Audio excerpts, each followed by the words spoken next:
Hi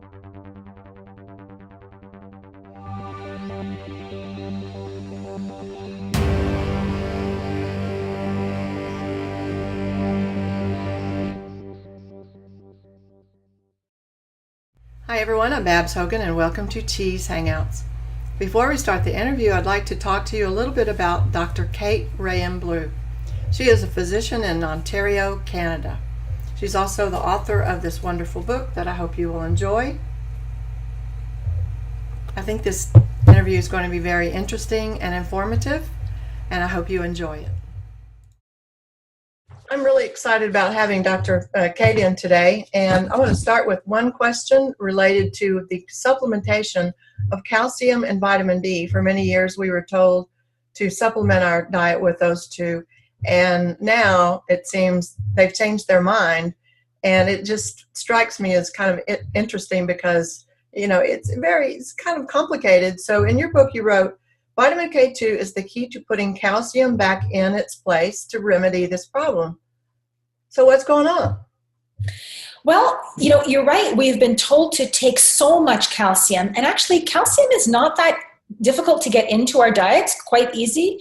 And we don't generally have to be concerned about its intake. If we're lacking calcium in our bones, it's not calcium's fault, and it's generally not because we don't have enough calcium in our diets. The body actually maintains fairly high levels of calcium most of the time, but the trick is to make sure that that calcium stays where it should. And there is a system to deal with that, system of proteins that will put calcium into our bones and make sure it doesn't build up where it shouldn't. But that system relies in large part, almost exclusively, in fact, on vitamin K2. So when the K2 is lacking, the calcium is being leached from our bones and it's building up in arteries and other places, so it really becomes a problem. It can even be deadly. All right.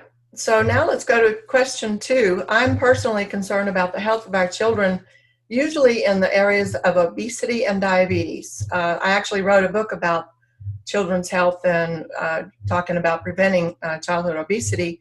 But now, after reading chapter 5 in your book, I have a new concern. And that is the proper growth of children's bones.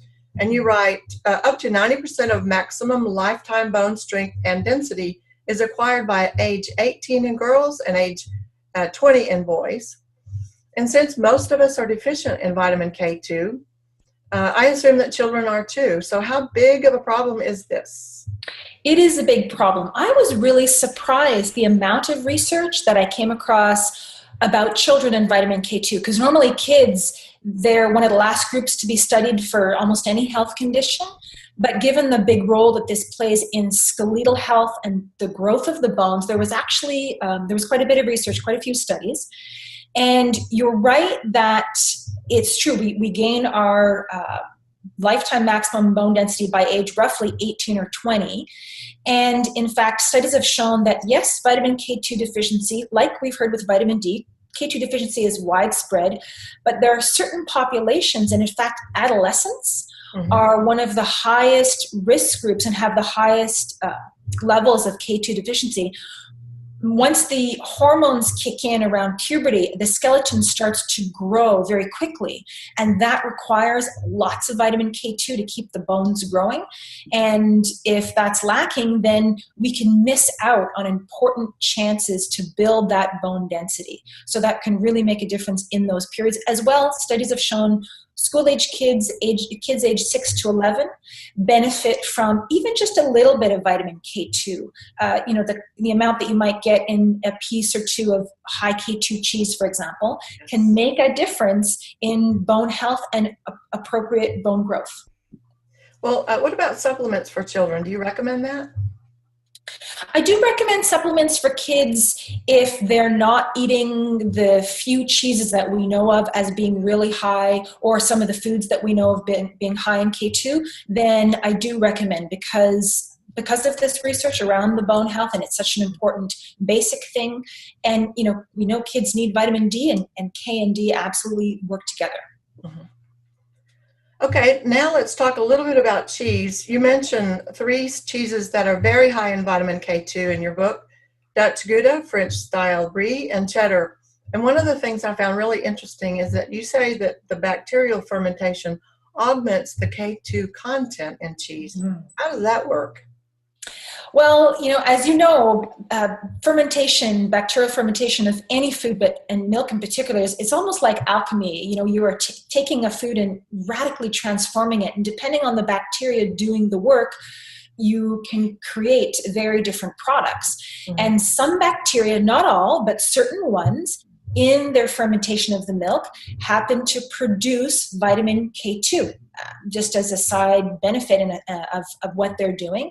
And so that's why some, but not all, fermented foods, and certain cheeses in particular, are very high in vitamin K2. Okay. So the last question is, when you wrote this book, I think in 2012, there are many new researches that have come out since then. Is there anything that just kind of pops up that that came up recently that you're interested in?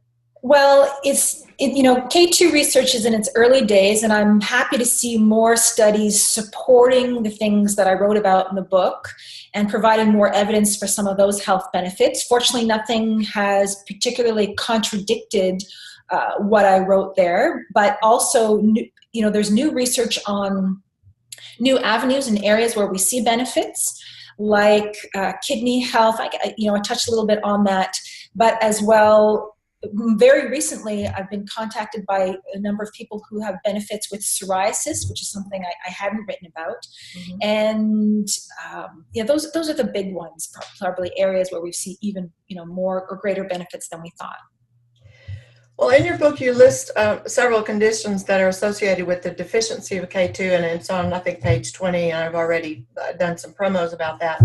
But it just amazes me that as much as I read and as much as I watch YouTube videos and study and I'm trying to get, all the new information about in nutrition, it's very difficult. But how is it that I've missed it, K2, all of these years? I mean, it's kind of baffling.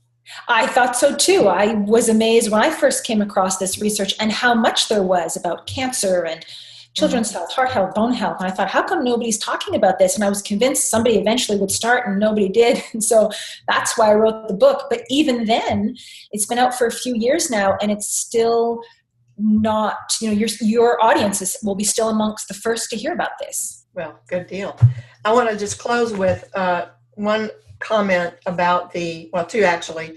On the book, and you'll see this on the screen, you'll see the title of the book, and you'll also see several cheeses stacked on top of each other, which I love. So we know it's a cheese-friendly book. That's awesome. But the most important thing in this book is it's the subtitle, How a Little-Known Vitamin Could Save Your Life. And after reading your book, Dr. Kate, I am convinced that you are right. It's not hyperbole. Actually, I've heard from individuals who have had improvements in their arterial calcification, heart valve calcification, in particular aortic stenosis, that would suggest that K2 is truly life-saving. Excellent. Well, I'm going to do some webinars just by myself, and if you'd like to jump in at some point, go for it. But I'm going to cover diabetes, osteoporosis, and heart disease, those three. And I'm just going to follow your book. The book is just a great source, and I trust it. I trust you. And thank you so much for joining us today on Cheese Hangouts. You're welcome. My pleasure. Thanks so much for having me and for spreading the word about vitamin K2. As we say in the cheese world, spreading the curd.